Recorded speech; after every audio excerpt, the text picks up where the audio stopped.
Hello दोस्तों, आज हम लोग पैरोटाइटिस पढ़ने वाले हैं नॉलेज फॉर सक्सेस चैनल के साथ। पहले भी हमने काफ़ी कुछ पढ़ा है, तो अब हम लोग स्टार्ट करते हैं। क्या क्या पढ़ने वाले हैं हम लोग? सबसे पहले कंटेंट्स देखते हैं, क्या क्या पढ़ेंगे आज हम लोग। तो सबसे पहले पढ़ेंगे डेफिनेशन ऑफ पैरोटाइटिस, उसके बाद टाइप, कॉजेस, कॉजेटिव एजेंट्स पढ़ेंगे, उसके कौन कौन से हैं, सिम्टम्स पढ़ेंगे, और लास्ट में हम लोग पढ़ेंगे डायग्नोसिस, क्या डायग्नोसिस हमको करनी चाहिए। ठीक है, नेक्स्ट देखते हैं हम लोग पैरोटाइटिस की डेफिनेशन।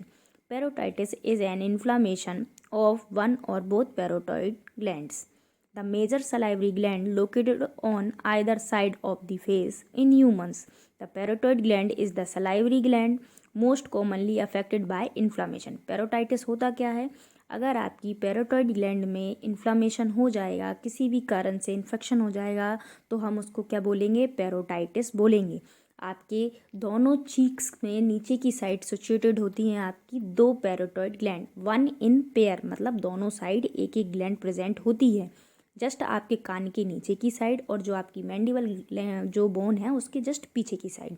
देखिए ये इसकी पोजीशन है, हम पोजीशंस देख सकते हैं। कान के जस्ट नीचे की साइड है, चीक के नीचे की साइड सिचुएटेड है ये, और जो आपकी मैंडिबल बोन है उसके जस्ट पास में उसके लोअर एंड की साइड प्रेजेंट होती है ये हमारी बोन है, या फिर आपकी जो पैरोटाइड ग्लैंड है वो आपको दिख रही है। ये मेजर सलाइवरी ग्लैंड होती है, आपकी सलाइवा का सीक्रेशन करती है।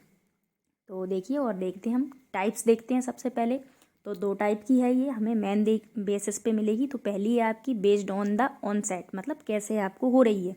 तो पहली है आपकी एक्यूट। एक्यूट कौन सी होती है? जो शॉर्ट टाइम ड्यूरेशन के लिए होती है और जिसके सिम्टम्स होते हैं वो काफ़ी हाइपर टाइप से आपको शो होते हैं, देखने को मिलते हैं।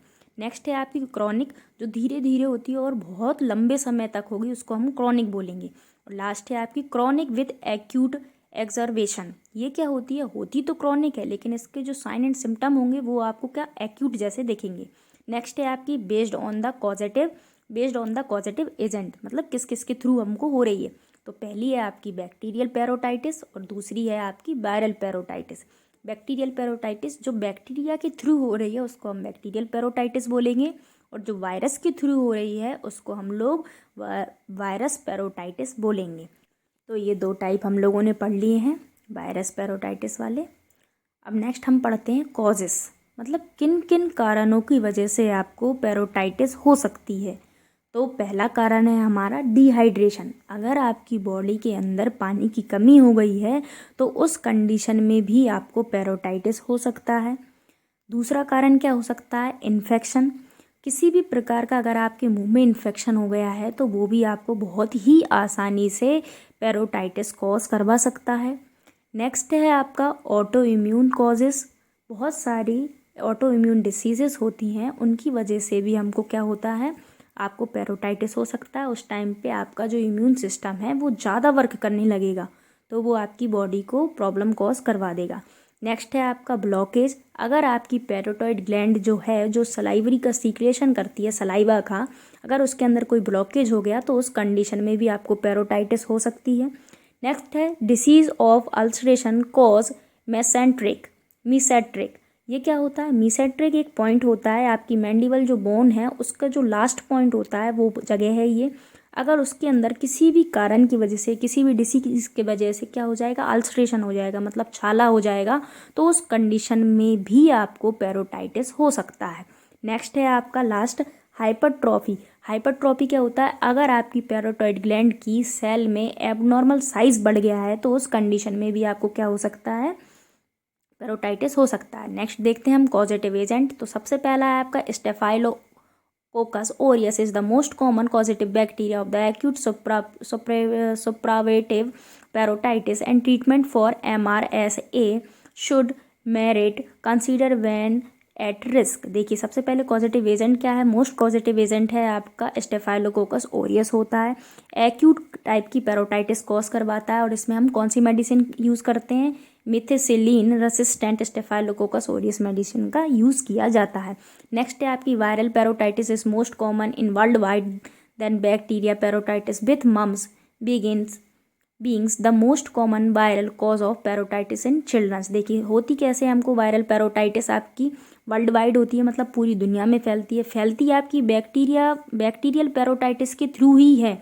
मम्स बोलते हैं इसको। और इसका पॉजिटिव एजेंट कौन होता है? वायरस होता है, जो मोस्ट कॉमनली किस में देखने को मिलता है? हमको चिल्ड्रंस में मिलती है पेरोटाइटिस। जिनकी उम्र 5 साल से कम की होती है उन बच्चों में ये डिसीज़ ज़्यादा देखने को मिलती है। पेरोटाइटिस में सबसे ज़्यादा कौन इन्फेक्टेड होती है? आपकी पैरोटाइड ग्लैंड होती है। और मम्स डिसीज़ में भी सबसे ज़्यादा जिस पे अफेक्ट पड़ता है वो होती है आपकी पैरोटाइड ग्लैंड।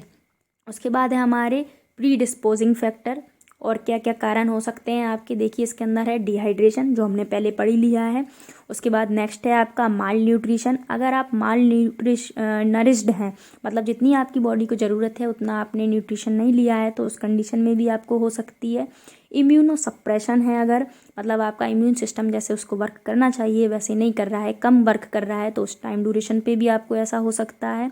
नेक्स्ट है आपका डेंटल इन्फेक्शन। अगर आपके मुंह में, दांतों में कहीं पे भी इन्फेक्शन हो गया है तो उस कंडीशन में भी आपको बहुत कॉमनली हो सकता है। नेक्स्ट है आपका tracheostomy, artificial opening in the trachea. इस टाइम ड्यूरेशन पे भी अगर आपको कोई इन्फेक्शन हो गया है तो वो स्प्रेड होकर बहुत आसानी से आपको पेरोटाइटिस कॉज करवा सकता है। नेक्स्ट है आपका medication that suppress salivary flow.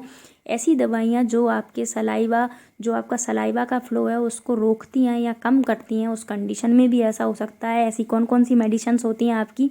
Anti histamine होती है, डायूरेटिक्स होती हैं और एंटी कोलिनर्जिक ड्रग्स ऐसी होती हैं। दरअसल जो जनरली होता क्या है, जो आपका सलाइवा है उसका वर्क क्या होता है? वो पूरे दिन आपके मुंह में सीक्रेट होता है और आपके माउथ वॉश का वर्क करता है। अगर सलाइवा कम सीक्रेट होगा तो माउथ वॉश नहीं होगा, मतलब जो आपका मुंह है वो मोर प्रोमिनेंट हो जाएगा इन्फेक्शन के लिए। और बहुत आसानी से किसी भी टाइप का इन्फेक्शन हमको नॉर्मली हो सकता है अगर सलाइवा का सप्रेशन किया जाएगा तो। इन ड्रग्स में जनरली हमको सलाइवा का सप्रेशन देखने को मिलता है, इस वजह से हम लोगों को बहुत ही आसानी से पेरोटाइटिस हो सकती है। पेरोटाइटिस हमने पहले भी पढ़ लिया है। पेरोटाइटिस होता क्या है? इन्फ्लामेशन ऑफ दी पैरोटाइड ग्लैंड हमारा क्या है? पेरोटाइटिस हो रहा है। ठीक है। जनरली अगर आपको कोई भी प्रॉब्लम हो तो आप कमेंट करके पूछ सकते हैं कि आपको क्या प्रॉब्लम हो रही है। कोई भी चीज़ अगर आपको समझ में नहीं आ रही हो तो। नेक्स्ट देखते हैं सिम्टम्स क्या क्या देखने को मिलेंगे। तो सबसे पहले क्या होगा? फेस में पेन होगा व्यक्ति को। क्यों? क्योंकि फेस में ही हमारी पैरोटाइड ग्लैंड प्रेजेंट है लोअर एरिया में, तो फेस में पेन देखने को मिलेगा। इन्फ्लामेशन की वजह से व्यक्ति के अंदर हमको फीवर देखने को मिलेगा, हेडेक देखने को मिलेगा, शॉर्ट थ्रोट हो जाएगा उसका, मतलब उसके गले में भी दर्द होगा, दिक्कत होगी। नेक्स्ट है लॉस ऑफ एपेटाइट हो जाएगी व्यक्ति की। क्यों? क्योंकि चबाने के टाइम पे, च्यूइंग के टाइम पे, निगलने के टाइम पे, सॉलोइंग के टाइम पे, मुंह चलाने के टाइम पे, टॉकिंग के टाइम पे, हर टाइम व्यक्ति को क्या होगा? पेन फील होगा। तो एपेटाइट जो स्टिमुलेटर होते हैं वो सप्रेस हो जाते हैं।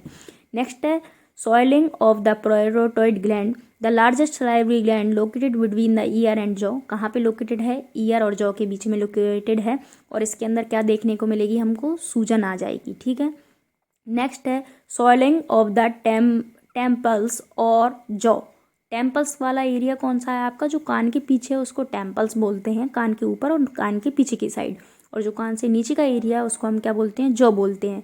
तो इन एरियाओं में भी आपको सॉइलिंग देखने को मिलेगी। सॉइलिंग हो जाएगी मतलब सूजन आ जाएगी व्यक्ति की, अलग ही आइडेंटिफाई हो जाएगी हमको कि व्यक्ति को पेरोटाइटिस हो चुका है, क्योंकि उस जगह पे हमको क्या देखने को मिलेगी? सॉइलिंग देखने को मिलेगी। आपकी मेजर ग्लैंड है ये जो आपका सलाइवा सीक्रेशन करती है। नेक्स्ट है आपका वायरस एसोसिएटेड विथ मम्स। कौन कौन से वायरस होते हैं? तो सबसे पहला है आपका पैरामिक्सो वायरस, मोस्ट कॉमन, इसी की वजह से ज़्यादातर हमको मम्स डिसीज़ होती है। नेक्स्ट है आपका एपिस्टिन बार वायरस। नेक्स्ट है आपका साइटोमेगैलो वायरस। नेक्स्ट है ह्यूमन हर्पिक सिम्प्लेक्स वायरस 8। नेक्स्ट है आपका हेपेटाइटिस सी वायरस। नेक्स्ट है ह्यूमन पेपिलोमा वायरस, कॉक्सैक की वायरस। नेक्स्ट है आपका इन्फ्लुएंजा वायरस और लास्ट है आपका इको वायरस। इनमें से कोई भी वायरस आपको बहुत ही आसानी से मम्स कॉज करवा सकता है। और मम्स में हमको प्रॉब्लम क्या हो रही थी? पेरोटाइटिस। सबसे ज़्यादा इन्फ्लामेटेड जो होता है वो क्या होता है? आपका पैरोटाइड ग्लैंड होता है। मम्स डिसीज़ में हमको पैरोटाइड ग्लैंड में ही अफेक्ट या फिर इफ़ेक्ट शो होते हैं कि क्या प्रॉब्लम हो रही है, उसमें सॉइलिंग आ जाती है और उसका इन्फ्लामेशन देखने को मिलता है। नेक्स्ट है डायग्नोसिस। क्या करेंगे हम लोग? तो डायग्नोसिस में हम लोग क्या करेंगे? Evaluation of dry mouth. सबसे पहले माउथ को देखेंगे, उसका एवेल्यूशन करेंगे, कहीं मुंह सूखा हुआ तो नहीं है, अगर सूखा हुआ है तो किस कारण से है। नेक्स्ट देखेंगे past and present medical history, पहले और अभी की मेडिकल हिस्ट्री देखेंगे, व्यक्ति को कोई प्रॉब्लम तो नहीं थी, पहले कभी हो तो नहीं गया है, किस टाइप की मेडिसिन ले रहा है, कोई और प्रॉब्लम तो नहीं है, कोई इम्यून रिलेटेड प्रॉब्लम तो नहीं है, ये सब चेक करेंगे। नेक्स्ट करेंगे हम क्लिनिकल एग्जामिनेशन करेंगे। क्लिनिकल एग्जामिनेशन के थ्रू हम उसको पाल्पेट करके देखेंगे, ऑस्कल्टेट करके देखेंगे, ठीक है, ये सब देखेंगे उसके अंदर कि कोई प्रॉब्लम तो नहीं हो रही है, ऑब्जर्व किया जाएगा उसको। नेक्स्ट है सलाइवरी कलेक्शन किया जाएगा, जो उसका सलाइवा उसका कलेक्शन करेंगे और उसको हम लेबोरेटरी में चेक करने के लिए भेजेंगे कि सलाइवा में कोई एबनॉर्मेलिटी तो नहीं है, वायरस की प्रेजेंस भी देखने को मिल जाएगी हमको सलाइवा कल्चर के थ्रू। नेक्स्ट है क्या करेंगे सलाइवरी ग्लैंड इमेजिंग, मतलब हम सलाइवरी ग्लैंड की इमेजिनेशन टेस्ट किया जाएगा, जिसमें हम फ़ोटो खींच के या फिर सिटी स्कैन जिसको हम बोल सकते हैं, इन टाइप में हम लोग क्या करते हैं सलाइवरी ग्लैंड का विजुलाइजेशन करेंगे और आइडेंटिफाई करेंगे कि एक्चुअल में प्रॉब्लम हो क्या रही है। नेक्स्ट है आपका salivary gland biopsy. Salivary gland biopsy में क्या करेंगे, हम टिश्यू को ले लेंगे आपकी सलाइवरी ग्लैंड से, जो आपकी पैरोटाइड ग्लैंड है, और जो टिश्यू हमने सेपरेट किया है उसको हम लेबोरेटरी में भेजेंगे और चेक करवाएंगे कि इसमें क्या एबनॉर्मेलिटी है, क्या इसमें हाइपरट्रॉफी हो गया है, हाइपरप्लेजिया हो गया है, या फिर कैंसरस ग्रोथ तो नहीं हो गई है। लास्ट है आपका सीरोलॉजिकल टेस्ट, सीरोलॉजिकल एवेल्यूएशन बोलते हैं इसको। इसमें क्या करवाएंगे हम लोग, पूरा ब्लड टेस्ट होगा आपका, उसके अंदर देखा जाएगा कि किस बैक्टीरिया की वायरस की प्रेजेंस है, क्या प्रॉब्लम हो रही है एक्चुअल में व्यक्ति को, किस वजह से हो रही है। तो सीरोलॉजिकल टेस्ट में हमको सीरोलॉजिकल एवेल्यूएशन में सब कुछ आइडेंटिफाई हो जाएगा। नेक्स्ट देखते हैं नर्सिंग डायग्नोसिस क्या होगा। सबसे पहले देखेंगे this includes flu like symptoms such as a fever, headache, myalgia, malaise, loss of appetite and non specific respiratory symptoms. क्या क्या देखता है, बिल्कुल जस्ट लाइक आपको क्या मिलेगा, फ्लू लाइक सिम्टम्स देखने को मिलते हैं इसके अंदर, जैसे फ्लू हो जाता है ना वैसे क्या होगा, फीवर देखने को मिलेगा व्यक्ति को, हेडेक देखने को मिलेगा, दर्द होगा उसको, आलस आएगा उसको, कुछ भी अच्छा नहीं लगेगा, भूख नहीं लगेगी उसको, रेस्पायरेशन में दिक्कत होगी उसको, रेस्पायरेटरी सिस्टम में काफ़ी सारी नॉन स्पेसिफिक होती हैं, लेकिन रेस्पायरेटरी सिस्टम में भी हमको फास्ट रेस्पायरेशन देखने को मिल सकता है उसके अंदर, और निगलने में उसको दिक्कत होती है, चबाने में दिक्कत होती है, तो बहुत सारी प्रॉब्लम देखने को मिलती हैं। और क्या है, this is followed by parotitis which present with सॉलोइंग between the ear and jaw angle that spreads toward the cheeks causing pain and tenderness that is aggravated by the swimming। देखिए इसके अंदर क्या हो रहा है, व्यक्ति को पैरोटाइटिस हो रही है, प्रेजेंस कहाँ है, उसके मुंह में सूजन हो गई, और किस एरिया में सूजन हो गई, उसके कान और जो आपका जॉ है, ये एक एंगल है, इस एंगल के बीच में उसको क्या होगा, दर्द होगा, और दर्द के साथ क्या होगी, उसके ऊपर सूजन होगी। उसके अलावा ये क्या होती है, स्प्रेड होती है, मतलब दर्द उसका क्या होगा, स्प्रेड होगा, और कहाँ तक दर्द होगा, उसको चीक तक दर्द होगा, और जो पेन हो रहा है उसकी वजह से उसको टेंडरनेस फील होगी, और टेंडरनेस के साथ साथ उसको क्या होगा, चबाते टाइम भी उसको दर्द महसूस होगा व्यक्ति को, ठीक है। टेंडरनेस क्या होता है, जैसे आप टच करके देखेंगे ना तो पेशेंट करेगा, बोलेगा लग रही है मुझको, ठीक है, तो उसको हम बोलते हैं टेंडरनेस, मतलब हार्डनिंग आ जाती है और बहुत ज़्यादा पेन होता है। नेक्स्ट है हमारा प्रिवेंशन। प्रिवेंशन में हम क्या करेंगे, the best way to prevent acute parotitis is to get the MMR vaccine to reduce your risk of other. देखिए सबसे मोस्ट और नॉर्मल चीज़ है हमारी MMR की वैक्सीन लीजिए। बच्चे को जो बच्चा छोटा होता है उसको 9 मंथ्स में MMR की वैक्सीन लगती है, मीजल्स, मम्स, रूबेला की। इसकी वजह से हमको सबसे बेस्ट प्रिवेंशन मिल जाती है कि आपको पैरोटाइटिस नहीं होगी। उसके अलावा टाइप ऑफ पैरोटाइटिस, इसके ऊपर भी डिपेंडेंसी रखता है कि किस टाइप की आपको हो रही है, उससे आप प्रिवेंशन करते हैं। स्टे हाइड्रेट, मतलब ज़्यादा से ज़्यादा पानी पीजिए, बॉडी में पानी की कमी नहीं होनी चाहिए तो आपको नहीं होगा। वॉश योर हैंड फ्रिक्वेंटली, बार बार हाथ धों खाना खाने से, और खाना खाने के बाद भी हाथ धोएं आप लोग, तो उससे भी आपको नहीं होगी। नेक्स्ट है गेट एडुकेट न्यूट्रिशन, जितनी आपकी बॉडी को ज़रूरत है उतना आपको न्यूट्रिशन लेना चाहिए, तो उसकी वजह से भी हमको क्या होगा, हम प्रिवेंट हो जाएंगे पैरोटाइटिस से। नेक्स्ट है प्रैक्टिस गुड ओरल हाइजीन, हमको ओरल हाइजीन अच्छी रखनी चाहिए। ओरल हाइजीन अच्छे कैसे रहेगी, तो हमको सुबह और शाम एटलीस्ट एक दिन में आपको 2 बार ब्रश करना चाहिए और आपके माउथ को प्रॉपरली वॉश करना चाहिए। नेक्स्ट है don't smoke, avoid alcohol, smoke नहीं करना चाहिए, और एल्कोहल का भी कंजप्शन नहीं करना चाहिए, कंज्यूम नहीं करनी चाहिए।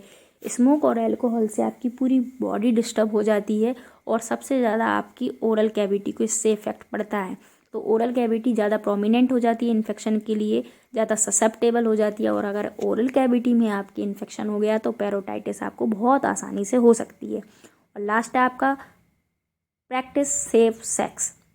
आजकल मोस्ट ट्रेंडिंग है आपका ओरल सेक्स, और ओरल सेक्स के थ्रू भी हम लोगों को बहुत आसानी से पेरोटाइटिस हो सकता है इन्फ्लामेशन की वजह से, किसी भी कारण की वजह से। तो ओरल सेक्स में जो सेफ़ प्रैक्टिस होती है वो करनी चाहिए, जिसकी वजह से हम लोग क्या कर सकते हैं, पेरोटाइटिस से खुद को प्रिवेंट कर सकते हैं। पेरोटाइटिस वैसे एक छोटी सी डिसीज़ है, लेकिन बहुत प्रॉब्लमेटिक और बहुत इन्फेक्शियस डिसीज़ है। इससे काफ़ी ज़्यादा प्रॉब्लम्स देखने को हमको मिलती हैं। Thanks for watching this video. Like, share and